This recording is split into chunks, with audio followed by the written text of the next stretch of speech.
ಸರಿ ನಾನು ಬರ್ತೀನಿ.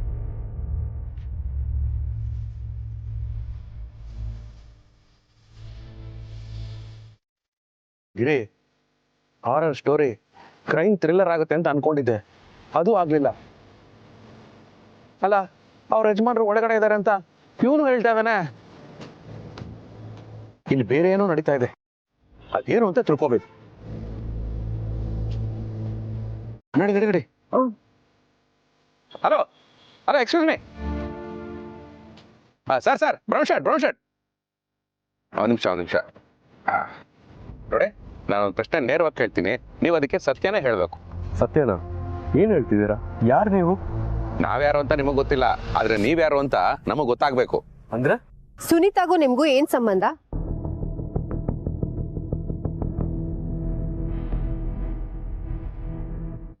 ಅಲ್ಲ ಸ್ವಾಮಿ, ಸುನೀತಾ ಅವ್ರ ಯಜಮಾನರು ತೀರೋಗಿದ್ದಾರೆ, ಆದ್ರೂ ನೀವು ಅವ್ರು ಒಳಗಡೆ ಇದ್ದಾರೆ ಅಂತ ಸುಳ್ಳು ಹೇಳಿದ್ರಿ. ಅಲ್ಲ ರೀ, ಸತ್ತಿರೋ ಗಂಡನ್ಗೆ ಸುನೀತಾ ಅವರು ಊಟ ಕಟ್ಕೊಂಡ್ ಬರ್ತಾರೆ ಅಂದ್ರೆ ಏನ್ರಿ ಅರ್ಥ?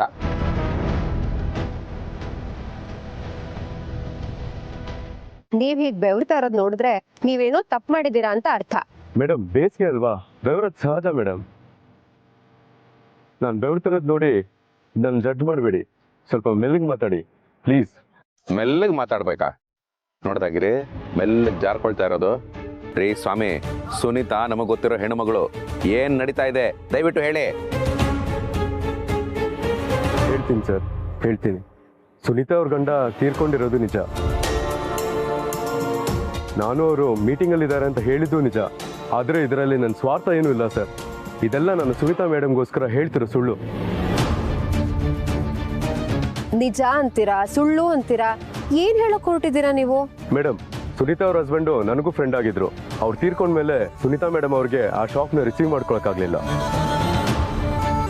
ಅವ್ರ ಕಣ್ಮುಂದೆನೆ ಅವ್ರ ಗಂಡ ಸತ್ತಿದ್ ನೋಡಿ ಪ್ರಜ್ಞೆ ತಪ್ಪಿ 3 ದಿನ ಹಾಸ್ಪಿಟ್ಲಲ್ಲಿ ಅಡ್ಮಿಟ್ ಆಗಿದ್ರು. 3 ದಿನ ಆದ್ಮೇಲೆ ಪ್ರಜ್ಞೆ ಬಂತು. ಆದ್ರೆ ನನ್ನ ಗಂಡ ಸತ್ತಿದ್ದಾನೆ ಅನ್ನೋ ವಿಷಯನೇ ಮರೆತು ಅವ್ರು ಇನ್ನೂ ಬದುಕಿದ್ದಾರೆ ಅಂತ ನಂಬಿದ್ದಾರೆ. ಅವತ್ತಿಂದ ಇವತ್ತಿನವರೆಗೂ ತನ್ನ ಗಂಡ ಬದುಕೇ ಇದ್ದಾನೆ, ಆಫೀಸ್ಗೆ ಹೋಗ್ತಾನೆ, ಮನೆಗೆ ಬರ್ತಾನೆ, ತನ್ನ ಜೊತೆ ಮಾತಾಡ್ತಿದ್ದಾನೆ ಅನ್ನೋ ಕಲ್ಪನೆಯಲ್ಲೇ ಬದುಕ್ತಾ ಇದ್ದಾರೆ. ಇವತ್ತಿನವರೆಗೂ ಅವ್ರ ರಿಯಾಲಿಟಿಗೆ ಬಂದೇ ಇಲ್ಲ. ಸತ್ಯ ಗೊತ್ತಾದ್ರೆ ಎಲ್ಲಿ ಅವ್ರ ಪ್ರಾಣಕ್ಕೆ ಮತ್ತೆ ಅಪಾಯ ಆಗತ್ತೋ ಅಂತ ಅವ್ರ ಹಸ್ಬೆಂಡ್ ಫೋನ್ನ ನಾನು ಯೂಸ್ ಮಾಡ್ತಾ ಇದ್ದೀನಿ. ಅವ್ರು ಕಾಲ್ ಮಾಡಿದಾಗ ನಾನೇ ಅವ್ರ ಹಸ್ಬೆಂಡ್ ತರ ಮಾತಾಡ್ತಾ ಇರ್ತೀನಿ.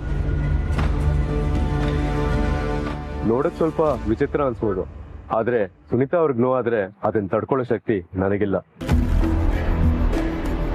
ಈ ಸುಳ್ಳಿನ ಕತೆ ಎಷ್ಟು ದಿನ ನಡೆಯುತ್ತೋ ನಡೀತಾ ಇರಲಿ ಸರ್. ಒಟ್ಟಲ್ಲಿ ಸುನೀತಾ ಮೇಡಮ್ ಖುಷಿಯಾಗಿದ್ರೆ ಅಷ್ಟೇ ಸಾಕು. ಅಯ್ಯೋ ದೇವ್ರೆ, ಸುನೀತನ್ ಜೀವನದಲ್ಲಿ ಇಷ್ಟೆಲ್ಲ ಆಗಿದ್ಯಾ? ನನಗೆ ಗೊತ್ತೇ ಇರ್ಲಿಲ್ಲ ರೀ. ಪ್ರತ್ಯಕ್ಷ ಕಂಡ್ರು ಪ್ರಮಾಣಿಸ್ ನೋಡ್ಬೇಕು ಅಂತ ಹೇಳ್ತಾರೆ. ನಾವೆಡು ಬಿಟ್ವಿ ಅನ್ಸತ್ತೆ. ನೋಡಿ, ನಿಮ್ ಮನ್ಸಿಗೆ ನಮ್ಮಿಂದ ಬೇಜಾರಾಗಿದ್ರೆ ಕ್ಷಮಿಸ್ಬಿಡಿ. ಪರವಾಗಿಲ್ಲ ಮೇಡಮ್. ಸುನೀತಾ ಮೇಡಮ್ನ ನೀವು ಇಷ್ಟು ದೂರ ಹುಡ್ಕೊಂಡ್ ಬಂದಿದ್ದೀರಾ ಅಂದ್ರೆ ಅವರಿಗೆ ಒಳ್ಳೇದಾಗಲಿ ಅನ್ನೋ ಉದ್ದೇಶ ನಿಮಗೂ ಇರುತ್ತೆ. ಸರಿ ಸರ್, ನಾ ಇನ್ನು ಬರ್ತೀನಿ.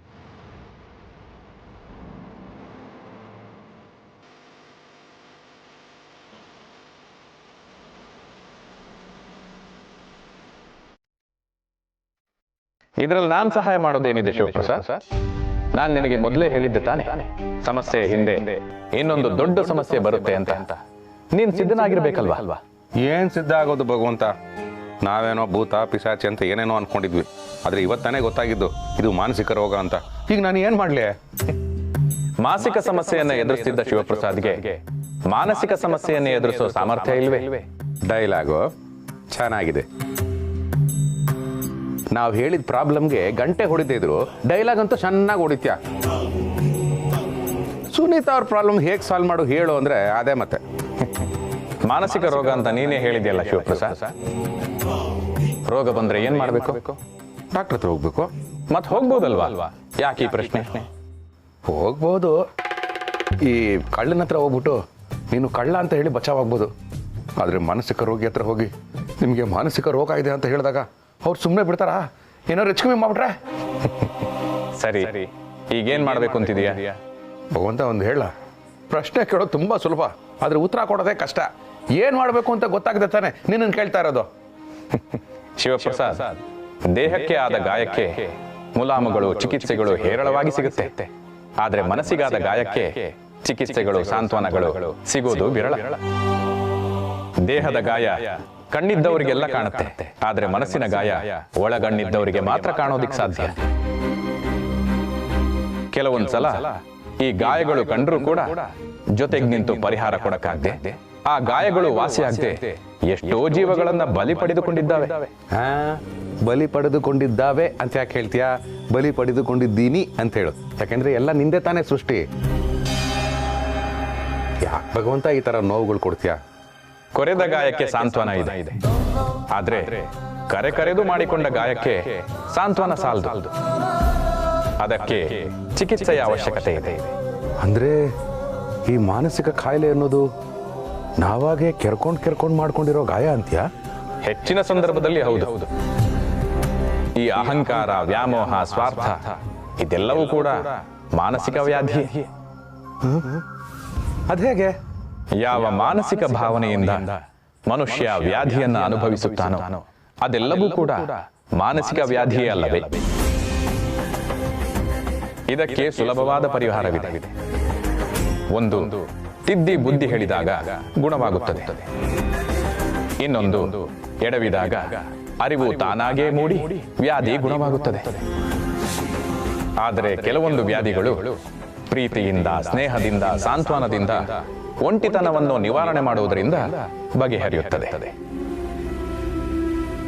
ಸುನಿತಾಳ ವ್ಯಾಧಿಗೂ ಪರಿಹಾರವಿದೆ. ಅವಳ ಮನದಾಳದಲ್ಲಿ ಮಳೆಯಾಗಲು ಹೆಪ್ಪುಗಟ್ಟಿ ಕಾಯುತ್ತಿರುವ ಕಾರ್ಮೋಡದಂತಹ ಕಣ್ಣೀರಿನ ಮೋಡವಿದೆ. ಆ ಮೋಡ ಸ್ಫೋಟವಾಗಿ ಆಕೆ ನಿರ್ಗಳವಾಗಿ ಅತ್ತು ಬಿಡಬೇಕು. ಆ ಕಣ್ಣೀರು ಅವಳ ಎಲ್ಲಾ ನೋವನ್ನು ನಿವಾರಿಸುತ್ತದೆ. ಆ ಜವಾಬ್ದಾರಿ ನಿಂದೆ. ನಾನು ಅವ್ರನ್ನ ಅಳಿಸ್ಬೇಕಾ? ಪಾಪ ಅವ್ರನ್ನ ನಾನು ಹೇಗೆ ಅಳಿಸ್ಲಿ? How can I make her? ಭಗವಂತ ಹಾ ಕರೆಕ್ಟ್ ಕ್ಲೈಮ್ಯಾಕ್ಸ್ ಅಲ್ಲೇ ಕೈ ಕೊಡ್ತೀಯಲ್ಲ. ಇರ್ಲಿ, ನೀನೇ ಒಂದು ದಾರಿ ತೋರಿಸಿದ್ಯಾ, ಆ ದಾರಿಲೇ ಯೋಚನೆ ಮಾಡ್ತೀನಿ. ಒಟ್ಟಿನಲ್ಲಿ ಆಕೆ ಪ್ರಾಬ್ಲಮ್ಗೆ ನಾನೇ ಪರಿಹಾರ ಕೊಡ್ತೀನಿ. Yes, I will do it.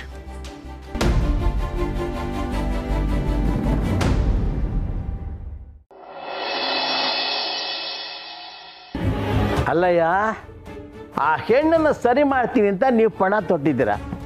ಈಗ ಅವಳ ಪ್ರಕಾರ ಅವಳ ಗಂಡ ಬದುಕಿದ್ದಾನೆ, ಅವರಿಬ್ಬರು ಊಟಕ್ಕೆ ಬನ್ನಿ ಅಂತ ನೀನು ಹೇಳಿದ್ಯಾ. ಈಗ ಅವಳೊಬ್ಬಳೇ ಬರ್ತಾಳೆ, ಆಗ ನಿನ್ನ ಗಂಡ ಇಲ್ಲಮ್ಮ ಅಂತ ಕೇಳ್ತೀನಿ. ಅದಕ್ಕೇನು ಕಾರಣ ಕೊಡ್ತಾಳೆ? ಅಯ್ಯೋ ಮಾವ, ಗಂಡ ಅಂತ ಹೇಳಿದ ತಕ್ಷಣ ಒಂದಲ್ಲ 100 ಕಾರಣ ಕೊಡ್ತಾಳೆ ಅವಳು. ಅಷ್ಟೇ ಅಲ್ಲಪ್ಪ, ಈ ಥರ ಮಾನಸಿಕ ಸಮಸ್ಯೆ ಇರೋರಿಗೆ ಕಾರಣಗಳು ತಂತಾನೆ ಹುಟ್ಕೊಳ್ಳುತ್ತೆ. ಶೋರೆ, ಡಾಕ್ಟರ್ ಬಂದರು. ಓಹ್ ಡಾಕ್ಟ್ರೇ, ನಮಸ್ಕಾರ. ಬನ್ನಿ. ನಮಸ್ತೆ. ಇವ್ರಿಗೇನ ಪ್ರಾಬ್ಲಮ್ ಇರೋದು? ಅಯ್ಯೋ, ಇವರಲ್ಲ ಡಾಕ್ಟ್ರೆ, ಇನ್ನೊಬ್ರು. ಅವ್ರು ಆನ್ ದ ವೇ ಇದ್ದಾರೆ. ಡಾಕ್ಟ್ರೇ, ನನ್ನ ಸೊಸೆಯಲ್ಲಿ ಏನಾದರೂ ಪ್ರಾಬ್ಲಮ್ ಕಾಣ್ತಿದ್ಯಾ ನಿಮಗೆ? ಅಯ್ಯೋ ಅಪ್ಪ, ಮದುವೆ ಆದಾಗಿಂದ ನೋಡ್ತಾನೇ ಇದ್ದೀನಿ, ಏನು ಸಮಸ್ಯೆ ಅಂತ ನನಗೆ ಕಾಣಿಸಿಲ್ಲ. ಈಗಷ್ಟೇ ಬಂದಿರೋ ಡಾಕ್ಟ್ರು ಇವ್ರಿಗೆಲ್ಲಿಂದ ಕಾಣಿಸುತ್ತೆ ರೀ? ಆಯ್ತು ರೀ. ನಿಜ, ಪ್ರತಿಯೊಬ್ಬ ಹೆಂಡತಿಲಿರೋ ಸಮಸ್ಯೆ ಅವ್ರ ಗಂಡಂಗೆ ಗೊತ್ತಿರುತ್ತೆ, ಅವ್ರ ಗಂಡನಲ್ಲಿರೋ ಸಮಸ್ಯೆ ಹೆಂಡತಿಗೆ ಗೊತ್ತಿರುತ್ತೆ. ಎಲ್ಲ ಗೊತ್ತಿದ್ದು ಅನ್ಯೂನ್ಯವಾಗಿದ್ರೆ ಅಂತ ಸಂಸಾರ ಅಷ್ಟು ಸುಲಭವಾಗಿ ಒಡೆದೋಗಲ್ಲ. ನಿಜ ಡಾಕ್ಟ್ರೆ. ಅಯ್ಯೋ, ಆಗ್ಲಿಂದ ನಿಂತೇ ಇದ್ದೀರಾ, ಕೂತ್ಕೊಳ್ಳಿ, ಮಜ್ಜಿಗೆ ತಗೊಂಡ್ಬರ್ತೀನಿ. ಸುನೀತಾ ಬಂದ್ಲು ಅನ್ಸತ್ತೆ. ಬರಲಿ ಬಿಡಿ, ನೀವೆಲ್ಲ ನಾರ್ಮಲ್ ಆಗಿರಿ, ಮಿಕ್ಕಿದ್ ನಾನು ನೋಡ್ಕೊತೀನಿ. ಎಲ್ರು ಇಲ್ಲೇ ಇದ್ದೀರಾ? ಹಾಯ್ ಅಪ್ಪಾಜಿ, ನನ್ನ ಪಾದಕ್ಕೆ ನಿಮ್ ನಮಸ್ಕಾರ. ಸಾರಿ, ನಿಮ್ ಪಾದಕ್ಕೆ ನನ್ನ ನಮಸ್ಕಾರ. ಇದು ಆ ಕಾಯಿಲೆ ಎಫೆಕ್ಟೇ? ಈ ಥರ ನಾವು ಅವಾಗ ಕನ್ಫ್ಯೂಸ್ ಆಗಲ್ಲನ್ರಿ. ಅದೇ ಮತ್ತೆ ಹಳ್ಳಕ್ಕೆ ಬಿದ್ದರೆ ಆಳುಗೊಂದು ಕಲ್ಲು ಅಂತೆ, ಅದು ಬೇರೆ ಇದು ಬೇರೆ. ಸುನೀತಾ, ಮತ್ತಿನ್ನೇನ್ ಸಮಾಚಾರ? ಏನ್ ಒಬ್ಳೆ ಬಂದಿದ್ಯಾ? ಎಲ್ಲಿ ನಿನ್ ಗಂಡ? ಗಾಡಿ ಪಾರ್ಕ್ ಮಾಡ್ತಾ ಇದ್ದಾರೆ, ಇನ್ನೇನ್ ಬಂದ್ಬಿಡ್ತಾರೆ.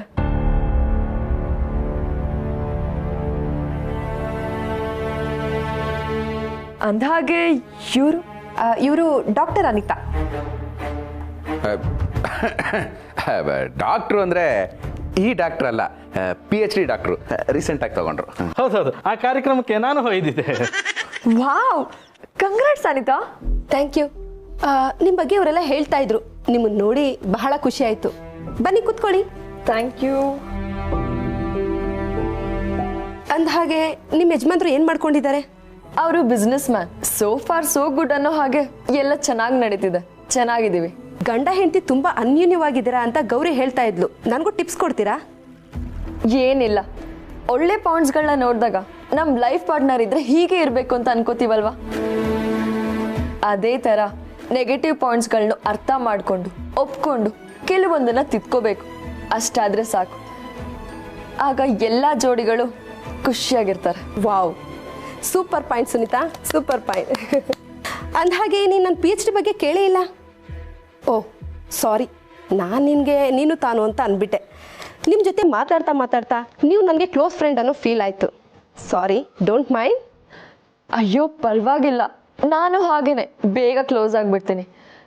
ನಿಮ್ಮ PhD ಬಗ್ಗೆ ಹೇಳಿ. ಅದಕ್ಕೂ ಮುಂಚೆ ನಿಮ್ಮ ಯಜಮಾನ್ರು ಇಷ್ಟೊತ್ತಾದರೂ ಬರಲಿಲ್ಲ. ಪಾಪ ಅವ್ರಿಗೆ ಪಾರ್ಕಿಂಗ್ ಸಿಕ್ತು ಅಥವಾ ಜಾಗ ಹುಡುಕ್ತಾ ಇದ್ದಾರೆ. ಒಂಚೂರು ಫೋನ್ ಮಾಡಿ ಕೇಳ್ತೀರಾ? ಅಯ್ಯೋ ಹೌದಲ್ವಾ.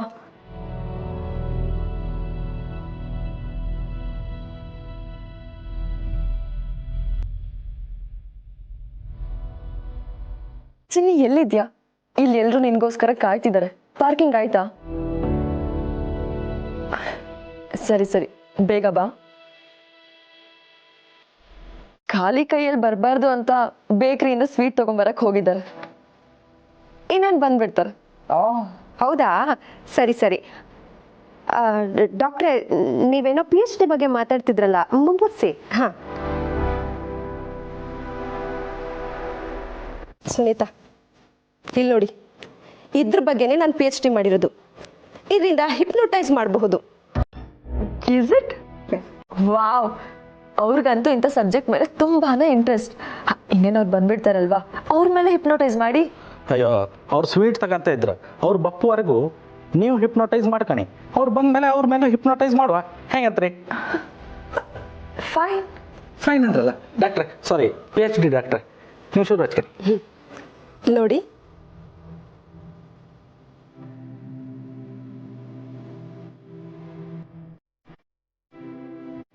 ಇದನ್ನೇ ನೋಡ್ತಾ ಇರಿ.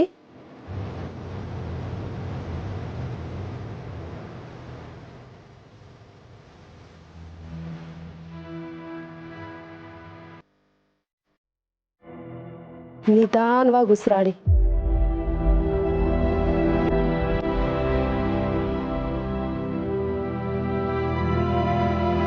ಈ ಡಾಲರ್ ಬಿಟ್ಟು ನಿಮ್ ಗಮನ ಬೇರೆ ಎಲ್ಲೂ ಹೋಗ್ಬಾರ್ದು.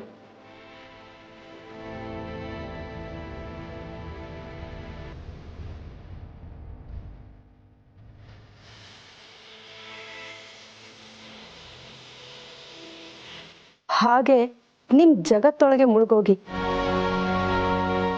3, 2, 1.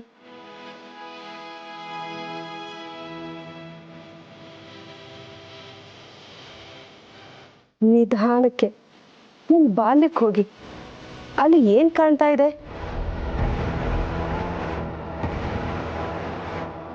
ಸಿರ್ಸಿ ಮಾರಿಕಾಂಬ ಜಾತ್ರೆ.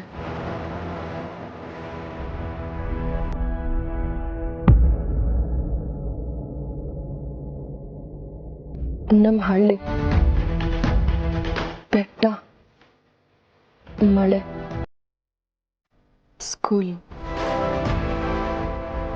ಗಿರಿಜಾ, ಗೌರಿ, ನಾನು ಆಟ ಆಡ್ತಿದ್ದೀವಿ.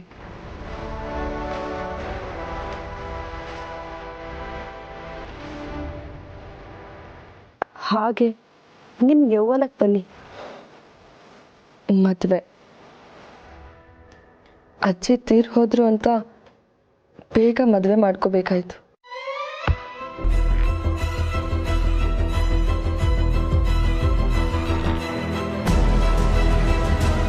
ನನ್ನ ಚಿನ್ನಿನ ಮೊದಲನೇ ಸಲ ನೋಡಿದ್ದು ನಮ್ಮೂರು ಬಸ್ ಸ್ಟ್ಯಾಂಡಲ್ಲಿ. ಅಲ್ಲೇ ಇಬ್ರು ಮಧ್ಯೆ ಪ್ರೀತಿಯಾಗಿದ್ದು. ಅವನು ನನ್ನ ನೋಡಿ ನಾಚ್ಕೊಂಡ, ನಾನು ನಾಚ್ಕೊಂಡೆ. ಆಮೇಲೆ ಮದುವೆ, ಬೆಂಗಳೂರು ಬಂದು ಸೆಟ್ಲ್ ಆದ್ರಿ. ಆಮೇಲೆ ಏನಾಯ್ತು? ನಾನು ನನ್ನ ಚಿನ್ನಿ ಬೆಂಗಳೂರಿಗೆ ಬಂದು ಸೆಟ್ಲ್ ಆದ್ವಿ. ಇಬ್ರು ಚೆನ್ನಾಗೇ ಇದ್ವಿ.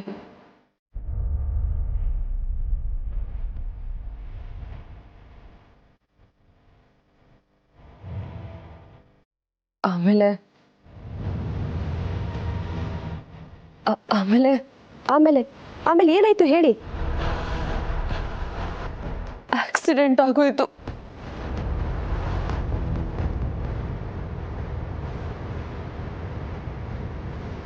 ನನ್ನ ಕಣ್ಮುಂದನೆ ನಿಮ್ಮ ಕಣ್ಮುಂದೆನೆ ಏನಾಯ್ತು ಹೇಳಿ. ಹೇಳಿ ಏನಾಯ್ತು? ನನ್ನ ಕಣ್ಮುಂದನೆ ನನ್ನ ಗಂಡ ಸತ್ತು ಹೋದ.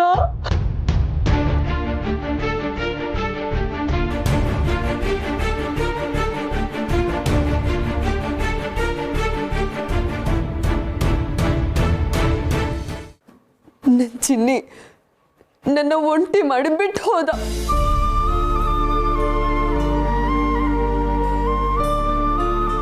ಚಿನ್ನಿ ನನ್ನ ಯಾಕೆ ಬಿಟ್ಟು ಹೋದ ನೀನು? ಚಿನ್ನಿ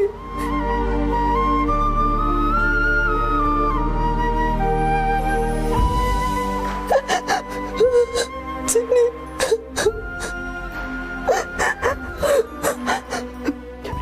ಚಿನ್ನಿ ಚಿನ್ನಿ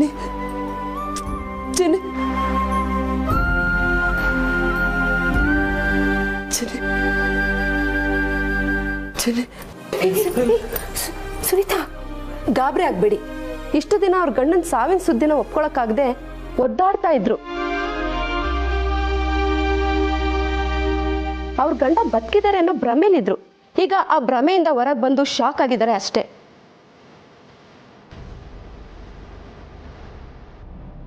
ಈ ಡಿಸಾರ್ಡರ್ನ ಕೋಟಾರ್ಡ್ ಸಿಂಡ್ರೋಮ್ ಅಂತ ಕರೀತಾರೆ. ಇದರಲ್ಲಿ 2 ವಿಧ. ಒಬ್ಬರಿಗೆ ನಾವು ಸತ್ತೋಗಿದ್ದೀವಿ, ನಾವು ಬದುಕಿಲ್ಲ, ಆದ್ರೂ ಈ ಪ್ರಪಂಚದಲ್ಲಿ ಇದೀವಿ ಅನ್ನೋ ಭ್ರಮೆಲಿರ್ತಾರೆ. ಇನ್ ಕೆಲವೊಬ್ಬರಿಗೆ ತುಂಬಾ ಹಚ್ಕೊಂಡಿರೋ ವ್ಯಕ್ತಿಗಳು ಸತ್ತಿದ್ರು ಕೂಡ ಅವ್ರು ಬದುಕಿದ್ದಾರೆ, ಅವ್ರು ನಮ್ಮ ಜೊತೆಲೇ ಇದ್ದಾರೆ ಅನ್ನೋ ಭ್ರಮೆಲಿರ್ತಾರೆ. ಈಗ ಸುನೀತಾಗಿರೋದು ಅದೇ ಪ್ರಾಬ್ಲಮ್. ಇವ್ರ ಮನ್ಸಲ್ಲಿ ಕಟ್ಕೊಂಡಿದ್ ನೋವು ಕಣ್ಣೀರಾಗಿ ಆಚೆ ಬಂದಿದೆ. ಬಸ್ಟ್ ಔಟ್ ಆಗಿದ್ದಾರೆ.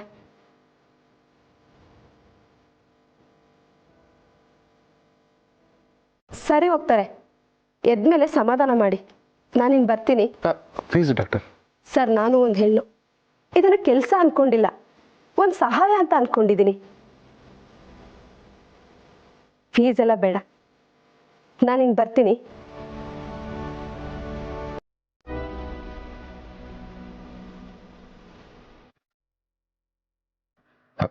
ಕರಿ ಕಾಶವ್ರೆ, ನೀರು ತಗೊಳ್ಳಿ.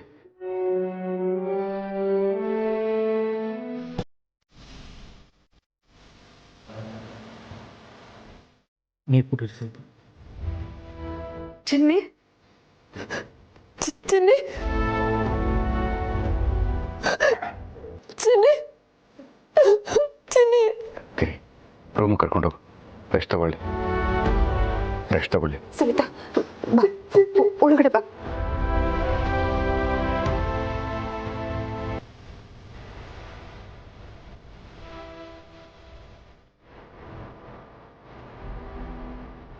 ಥ್ಯಾಂಕ್ಸ್ ಭಗವಂತ. ನೀನು ಹೇಳದೆ ಹೋಗಿದ್ದಿದ್ರೆ ನಾನು ಈ ಕೆಲಸ ಮಾಡ್ತಾನೆ ಇರಲಿಲ್ಲ. ಸರ್ ಸರ್ ಓಹ್, ಬಂದ್ರಾ? ನಿಮಗೆ ಕಾಯ್ತಾ ಇದ್ದೆ. ಸರ್, ಏನು ಮಾತಾಡ್ಬೇಕಂತ ಕರೆದಿದ್ದೀರಿ? ಅದೇ ಸುನೀತಾ ಅವ್ರ ಬಗ್ಗೆ ಮಾತಾಡೋಣ ಅಂತ. ಸುನೀತಾ ಬಗ್ಗೆನಾ? ಏನಾಯ್ತು ಸರ್ ಸುನೀತಾ ಅವ್ರಿಗೆ? ಅಯ್ಯೋ, ಗಾಬರಿ ಆಗಬೇಡಿ. ಸುನೀತಾ ಅವ್ರಿಗೇನೂ ಆಗಿಲ್ಲ. ಅವರೀಗ ಸರಿ ಹೋಗಿದ್ದಾರೆ. ಇನ್ನು ಮುಂದೆ ಏನೂ ಪ್ರಾಬ್ಲಮ್ ಇಲ್ಲ ಅಂತ ಡಾಕ್ಟ್ರು ಹೇಳ್ಬಿಟ್ಟು ಹೋದರು. ಒಂದು ವಿಷಯ ಕೇಳ್ತೀನಿ. ಯಾರೇ ಆಗಲಿ 1 ದಿನ ಸೇವೆ ಮಾಡ್ಬೋದು, 1 ವಾರ ಮಾಡ್ಬೋದು, ಕಡೆ ಪಕ್ಷ 1 ತಿಂಗಳು ಮಾಡಬಹುದು. ಆದರೆ ಸಹಿಸ್ಕೊಳ್ಳೋ ವಿಷಯ ಅಂತ ಬಂದಾಗ 1 ದಿನಕ್ಕೂ ಕಷ್ಟ ಆಗುತ್ತೆ. ಅಂಥದ್ರಲ್ಲಿ ಸುನೀತಾಗೆ ಈ ಥರ ಸಮಸ್ಯೆ ಇದೆ ಅಂತ ಗೊತ್ತಿದ್ದು ಪಾಪ ಆಕೆ ಖುಷಿಯಾಗಿರಲಿ ಅನ್ನೋ ಕಾರಣಕ್ಕೆ ನೀವು ಅವಳ ಗಂಡನ ಥರ ಫೋನಲ್ಲಿ ಮಾತಾಡ್ತಿದ್ರಲ್ಲ, ನಿಜ ಹೇಳಿ, ನೀವು ಆಕೆನ ಪ್ರೀತಿಸ್ತಾ ಇದ್ದೀರಾ? ಸರ್, ಸುನೀತಾ ಸರಿ ಹೋಗ್ಬೇಕು ಅಂತ ಅವ್ರ ಸಮಸ್ಯೆನ ನಿಮ್ಮ ಸಮಸ್ಯೆ ಅಂದ್ಕೊಂಡು ಇಷ್ಟೆಲ್ಲ ಕಷ್ಟಪಟ್ಟಿದ್ದೀರಾ. ನಿಮ್ಮ ಹತ್ರ ಸುಳ್ಳು ಹೇಳ್ಬಾರ್ದು. ನಿಜ ಸರ್, ನಾನು ಸುನೀತಾ ಅವ್ರನ್ನ ಪ್ರೀತಿಸ್ತಿದ್ದೀನಿ. ಪ್ರೀತಿಗಿಂತ ಹೆಚ್ಚಾಗಿ ನಾನು ಅವ್ರನ್ನ ತುಂಬ ಹಚ್ಕೊಂಡ್ಬಿಟ್ಟಿದ್ದೀನಿ ಸರ್. ಅವ್ರ ಗಂಡ ನನ್ನ ಸ್ನೇಹಿತಾನೆ. ಇವ್ರ ಕುಟುಂಬ ಚೆನ್ನಾಗಿರಲಿ ಅಂತ ನಾನು ದೇವ್ರ ಹತ್ರ ಬೇಡ್ಕೊಳ್ತಿದ್ದೆ. ಆದರೆ ವಿಧಿಯ ಆಟ ಬೇರೆಯೇ ಆಗಿತ್ತು. ಪಾಪ ಸುನೀತಾ ಅವರು ಒಂಟಿ ಆಗ್ಬಿಟ್ರು. ಅದಾದಮೇಲೆ ಸುನೀತಾ ಅವ್ರಿಗೆ ಮಾನಸಿಕವಾಗಿ ಸಮಸ್ಯೆ ಇದೆ ಅಂತ ಗೊತ್ತಾಯಿತು ಸರ್. ಆದರೆ ಕರುಣೆ ಬಂದಂತೂ ನಾನು ಅವ್ರನ್ನ ಪ್ರೀತಿ ಮಾಡಲಿಲ್ಲ ಸರ್. ಒಬ್ಬ ವ್ಯಕ್ತಿನ ಸಾಯೋ ತನಕ ಪ್ರೀತಿಸ್ಬೋದು, ಆದರೆ ಸತ್ ಮೇಲೂ ಅದಕ್ಕಿಂತ ಜಾಸ್ತಿ ಪ್ರೀತಿಸೋ ಜೀವ ಸರ್ ಅವರು. ಅದನ್ನ ನೋಡಿ ಕ್ಷಣನೇ ಇದ್ರೆ ಇವ್ರ ಥರ ಇರಬೇಕು ಅಂತ ಅನ್ಸ್ಬಿಡ್ತು ಸರ್. ಮನ್ಸಲ್ಲಿ ಪ್ರೀತಿ ಇದೆ, ಆದರೆ ಹೇಳ್ಕೊಂಡಿಲ್ಲ. ಪರವಾಗಿಲ್ಲ ಸರ್, ಅವ್ರನ್ನ ದೂರದಿಂದನೇ ನೋಡಿ ನಾನು ಖುಷಿ ಪಡ್ತೀನಿ. ಚಾಚೆ, ಹಾಗೆಲ್ಲ ಏನು ಹೇಳಬೇಡಿ. ಪಾಪ ಗಂಡನ್ ಕಳ್ಕೊಂಡಿದ್ದಾಳೆ. ಆಕೆಗೆ ಆಸರೆ ಬೇಕು, ಪ್ರೀತಿ ಬೇಕು. ಆ ಪ್ರೀತಿನ ನಿಮ್ಮಿಂದ ಮಾತ್ರ ಕೊಡೋದಕ್ಕೆ ಸಾಧ್ಯ. ನೋಡಿ, ನಿಮ್ಮ ಮನಸ್ಸಲ್ಲೂ ಪ್ರೀತಿ ಇದೆ, ದಯವಿಟ್ಟು ಅದನ್ನು ಹೋಗಿ ಹೇಳ್ಕೊಳ್ಳಿ. ಸರ್, ಅದು ನಾಚ್ಕೋಬೇಡಿ, ಹೇಳ್ಕೊಳ್ಳಿ. Thank you sir.